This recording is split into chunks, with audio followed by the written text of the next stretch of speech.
esta familia sin censura. Mi querido Ricardo, pues dame tu opinión.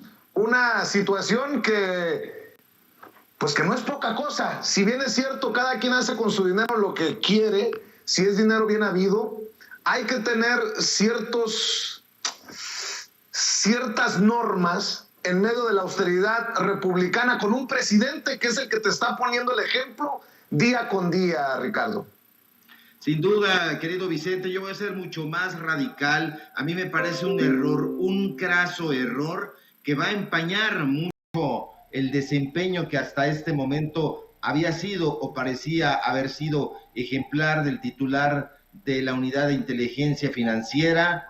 Hoy el presidente López Obrador, ante el cuestionamiento de esta reportera, nos revela a los mexicanos, a las mexicanas, que sí, en efecto, fue invitado a la boda del titular Santiago Nieto y de esta consejera electoral que no tiene precisamente una carrera intachable, que es la señora Carla Humphrey, y que se lleva a cabo en Guatemala. Y nos dice también el presidente que no aceptó la invitación, y en esto coincido plenamente, porque no debe y no acostumbra el presidente en primera ni salir del país, y en segunda, pues que sale poco. Y bueno, pues nos dice también el presidente que los servidores públicos deben evitar este tipo de situaciones, y yo coincido plenamente con esta postura, porque sin duda es uno de los hombres más cercanos al presidente, y esto me recuerda, y yo creo que al público memorioso de Sin Censura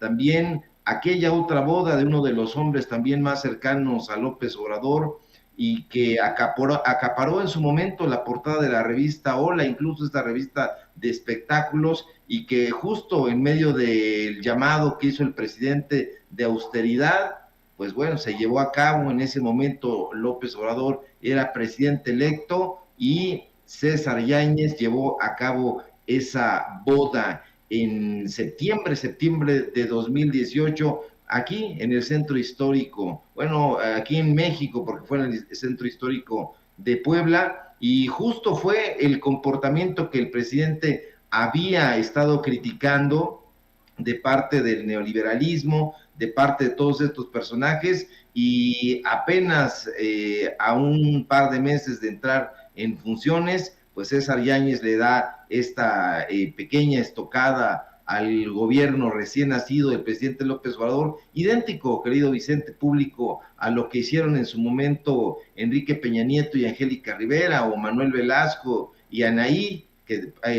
aparecieron también en la portada de esa revista de espectáculos, la revista Hola. Y bueno, pues ya sabemos cómo le fue a César Yáñez, independientemente de que haya prosperado o no haya prosperado esta boda, el idilio, el amor, no lo sé, pero fue un casamiento que fue considerado como un evento fifí, y este también es pues un evento fifí por donde quiera que lo veas. 300 invitados, no puede ser, parece una burla que intenten decir que se trató de un evento discreto, austero. No lo es por ningún lado. El grueso de la población mexicana no sale del país, no llegan invitados de primera línea, como empresarios, como dueños de medios de comunicación.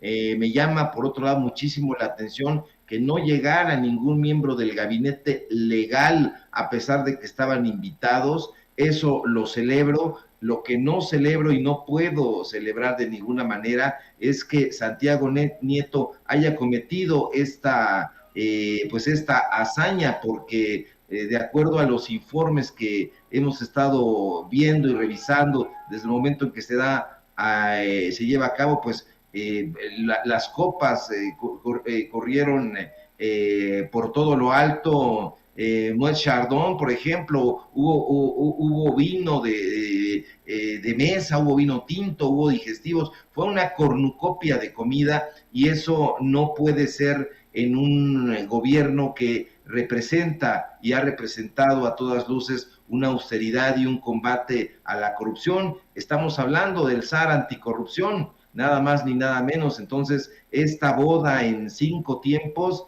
es verdaderamente contradictoria con este discurso que está haciendo el gobierno federal, y de ahí la acritud, desde mi punto de vista, con la que responde el presidente de la República, y yo también estoy con él. Me parece un acto, pues, de desafío, ¿no? Incluso me parece un acto que no puede ser calificado como acompañamiento de un gobierno que ha tenido como principio de rector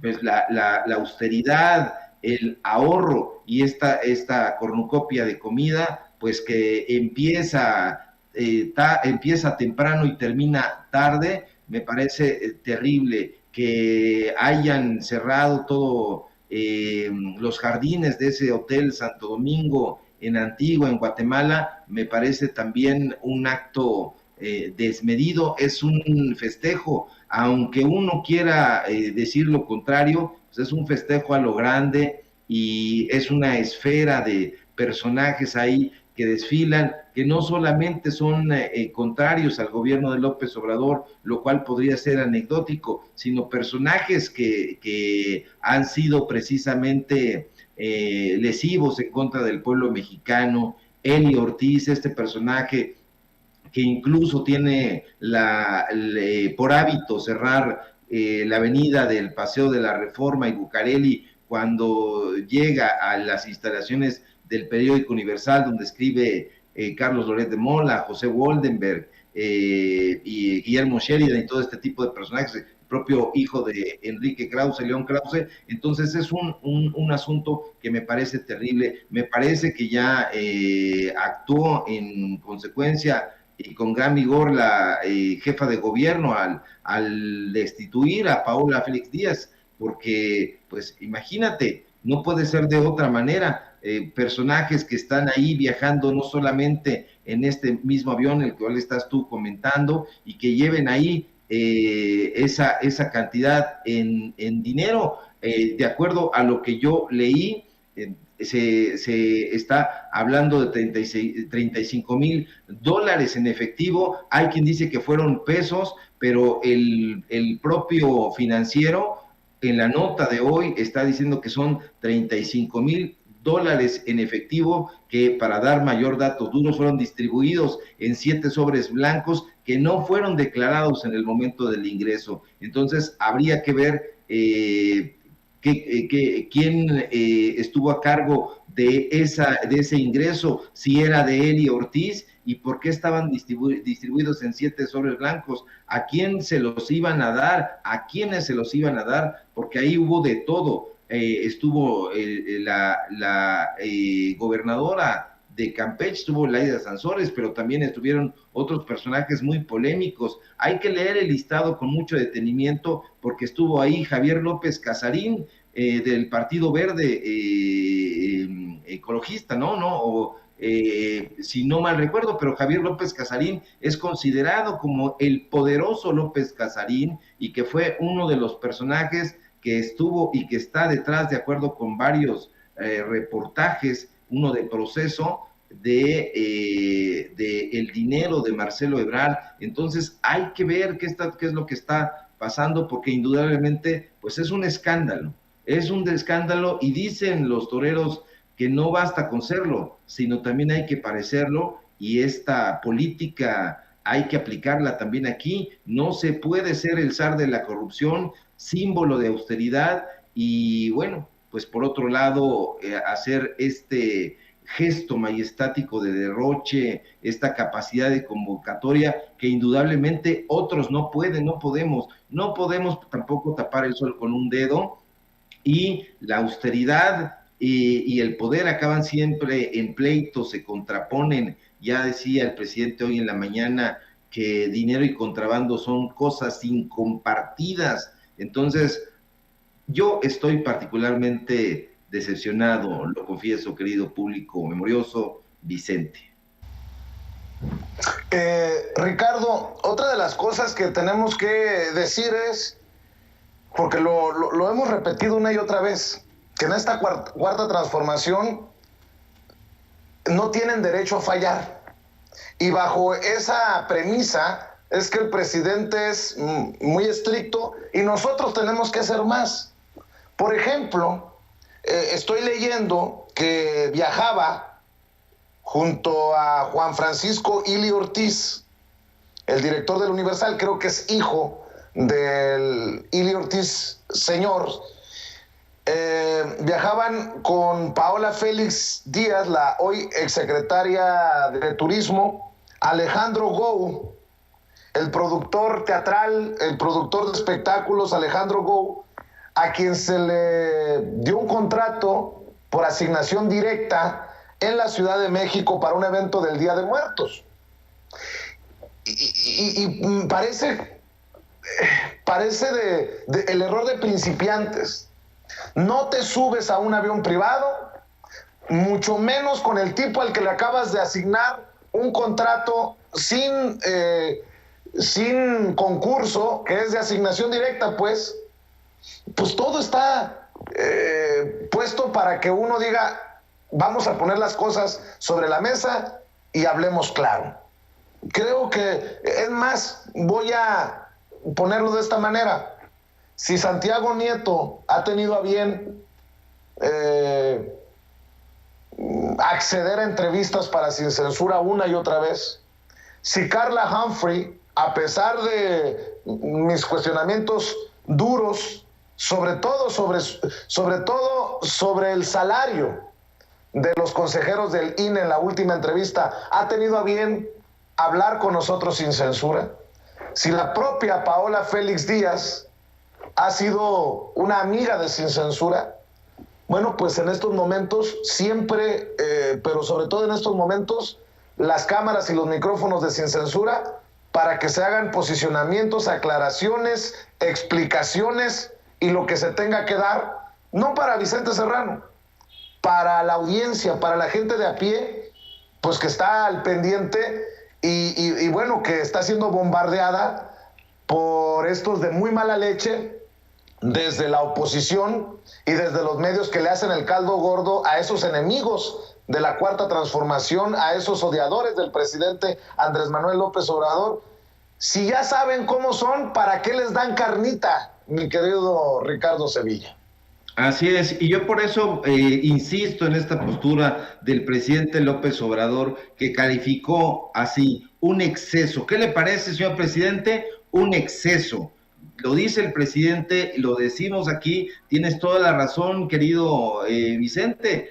Si el presidente es riguroso, nosotros los periodistas tenemos que serlo aún más. Y bueno, Santiago Nieto, el temor, el terror de los capitales mal habidos de este país, pues bueno, está cayendo o incurriendo en un error garrafal. Intentaron llevar a cabo esta boda lejos de los reflectores, cuando pues todo el país o gran parte del país estaba atento a dos eventos, digamos, de la farándula del deporte, como fue la Fórmula 1 aquí en la Ciudad de México y la pelea del boxeador el tapatío, el Canelo, y hasta parecía una buena idea haberlo hecho en ese momento, pero todo salió mal porque la boda no pretendió en ningún momento ser cosa pequeña y porque los invitados, caray, hay que ver el listado, los invitados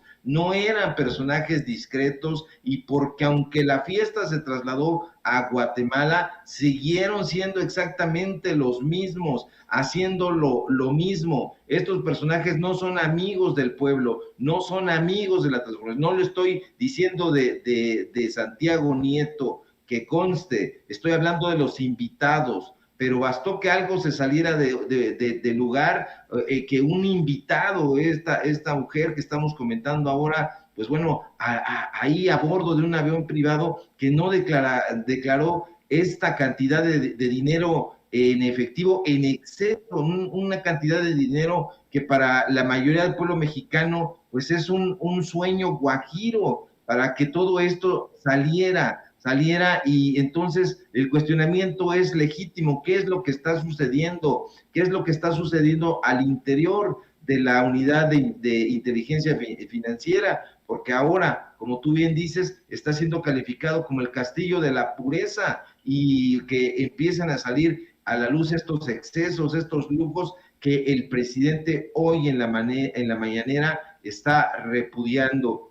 Es lástima tremenda porque ha habido casos relevantísimos que ha atendido la unidad de inteligencia financiera, como dijiste hace un momento antes de que yo entrara a tomar la palabra, que incluyen los casos de Odebrecht precisamente, el caso de Lozoya y de García Luna. Se han bloqueado muchísimas, más de 1,370 y tantos sujetos, que contrastó con todo lo que se llevó a cabo durante el gobierno de Enrique Peña Nieto, toda la ruta de lavado de dinero en el caso de la política y la farándula, como fue el tema de Gloria Trevi y su esposo, que destapó precisamente la unidad de inteligencia financiera a cargo de Santiago Nieto, las maniobras encontradas por esta misma unidad, que advirtieron que esa cantante y su esposo utilizaran fachadas como blanqueo de recursos,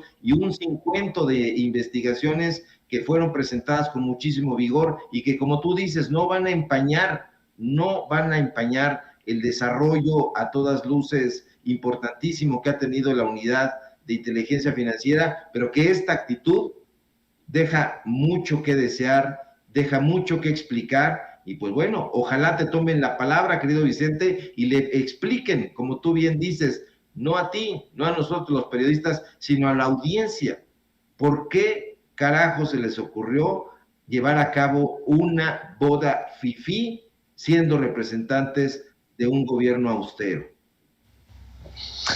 Mi querido Ricardo, si me permites preguntarte, antes de que te vayas, de otro personaje, ya que queda abierta la invitación para Carla Humphrey, para Santiago Nieto y para Paola Félix Díaz, para que aprovechen las cámaras y los micrófonos de Sin Censura, como nos han hecho el honor en diferentes ocasiones, pues para que se sienten en la silla caliente, pues, si me permiten. Oye, quiero preguntarte, mi querido Ricardo Sevilla, sobre Manuel Espino. Manuel Espino, el expresidente del PAN, se ha afiliado a Morena y buscará ser gobernador de Durango.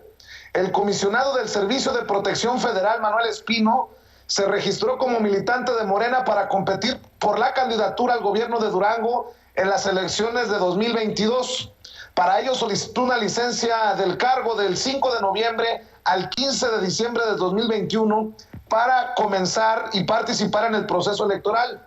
Durante esos 40 días buscará acercamientos para obtener la candidatura, y escribió en sus redes sociales: agradezco al presidente López Obrador su autorización para dejar temporalmente el cargo de comisionado, así como a la secretaria Rosa Isela Rodríguez por autorizarme la licencia solicitada con vigencia hasta el 15 de diciembre. Pues en redes sociales lo están despedazando a Manuel Espino por su pasado yunquista, dicen algunos. Dame tu opinión, Ricardo Sevilla, sobre esto que tanto se critica, este pragmatismo que ha llevado a personajes reconocidos en su momento por su trabajo político, en el caso de Manuel Espino, junto a Felipe Calderón, con el que terminó bronqueado, junto incluso a Peña Nieto, junto a Vicente Fox, y ahora pues se afilia a Morena para buscar ser gobernador de Durango. Dame tu opinión, Ricardo.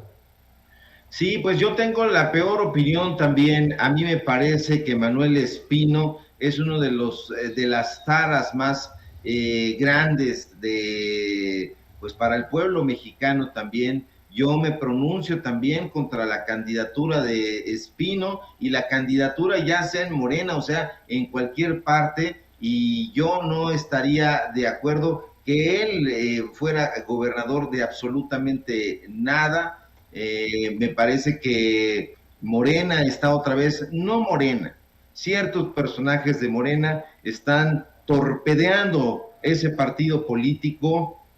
Yo no creo que para ser eficaces haya que cruzar esos límites. tampoco coincido con el pragmatismo, ese pragmatismo que en aras de pues las victorias políticas han llevado a militantes de la ultraderecha, como es el caso de Espino, como es el caso de Germán Martínez, como es el caso de otros tantos, a las filas de Morena, y como ya vemos, aplican el liteguismo a ultranza, porque es su naturaleza, y una vez ya dentro, golpean al movimiento, golpean la política de izquierda. ¿Por qué? Porque lo único que les interesa es el poder político. En las redes sociales lo están tundiendo, como tú bien dices, pero también lo está tundiendo gran parte de Morena, no solo la secretaria general Citlali Hernández, sino también, pues, las bases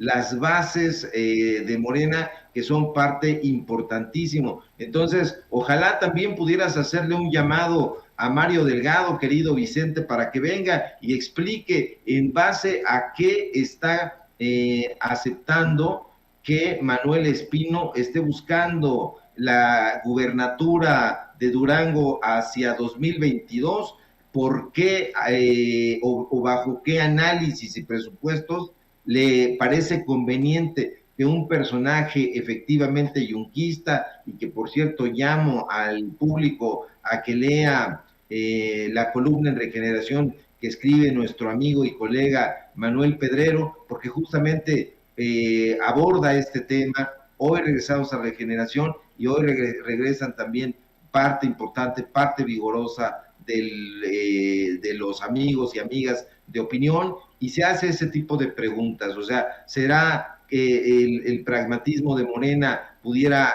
tener algún tipo de relación con personajes históricos como Iturbide o como Victoriano Huerta? Porque estos personajes, pues bueno, en su momento gozaron también de la confianza de gente como el propio Madero, como Pino Suárez, y los mandaron a matar, así, definitivo. Entonces, hay que tener muchísimo cuidado con qué personajes están ahí. Ahí tenemos al propio Germán Martínez, no nos hemos cansado de decirlo, personaje de la Operación Berlín, que fue presentado por ciertos políticos al presidente López Obrador, que hizo una hipócrita mea culpa, y que ya vimos, renunció al Instituto Mexicano del Seguro Social porque no lo pudo saquear, y ahora recientemente renuncia también a la bancada de Morena, pero utilizando la curul de ese partido político para ensombrecer, para golpear a la Cuarta Transformación. No estoy de acuerdo, querido Vicente, con este pragmatismo que está observando el partido político Morena. Y en momentos, se da en el peor de los momentos el anuncio de Manuel Espino, no por el propio Manuel, sino por la lucha interna entre los liderazgos de Morena, que en algunos casos piden hasta la renuncia de Mario Delgado como presidente nacional del partido, querido Ricardo.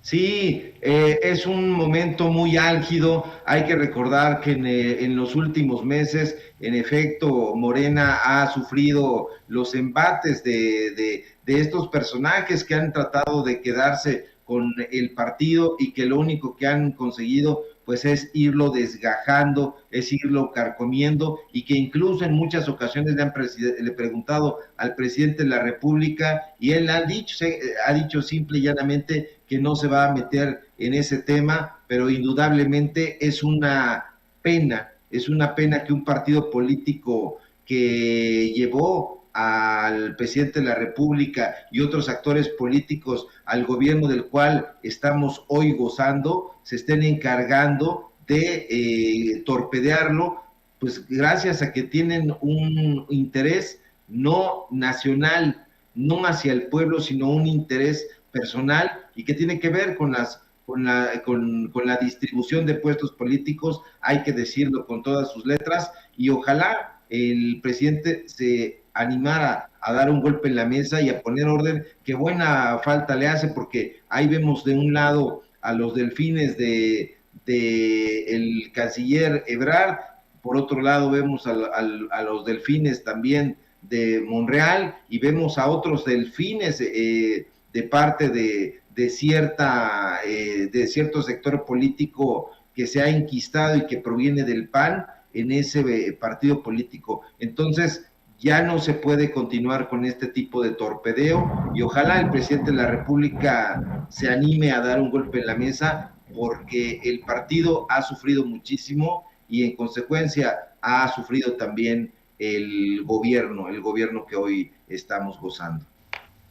Por cierto, Ricardo, se me pasaba, el pobrecito de Ricardo Anaya se hace la víctima, se vende como víctima al Wall Street Journal y se dice perseguido político y un héroe demócrata de México. Por cierto, el presidente Andrés Manuel López Obrador dice, yo no di instrucciones de que se le castigara a Anaya.